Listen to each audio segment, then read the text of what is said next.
Hi, my name is Jill Koheiser. I'm representing the East Coast team in Dr. Gia's Applied Leadership class, which consists of Katie Itterman, Clark Richardson, and Madison Leesburg.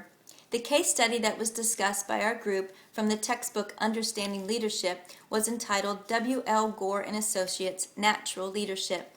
The question for our team discussion were, 1. Do you think the leaders at W.L. Gore and Associates were born or made? And number 2, what factors contributed to their success? Upon reading and discussing the background of Bill Gore and his organization, it was agreed upon that the leaders at his companies were made. Mr. Gore believed, as it was outlined on page 179, that leadership is a verb, not a noun. He said that it is defined by what you do, not who you are.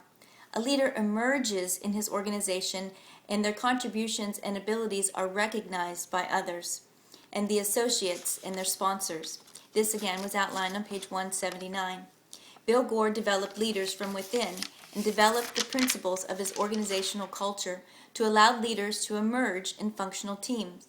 In fact, when his employees were surveyed, close to 50% of his employees answered yes, that they were considered a leader and they had an opportunity to lead. It was discussed that the factors that contributed to their success included when Bill Gore first started his company in his basement, he obtained U.S. patents for his products, and his products were backed by the strongest guarantees that he would not sell a product that he would not warrant. This kind of innovation integrity led to high standards and the success of his forming company.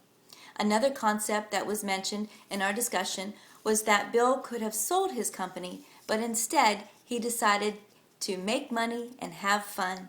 The 4 operating principles that were outlined in the text to support those objectives on page 176 were called fairness, freedom, commitment, and the waterline concept. After discussing the operating principles, we concluded our discussion with defining how Bill Gore used sponsorship to ensure each associate's commitment to the culture and success of his company. Thank you for listening to the East Coast summary of this case study. Have a great week.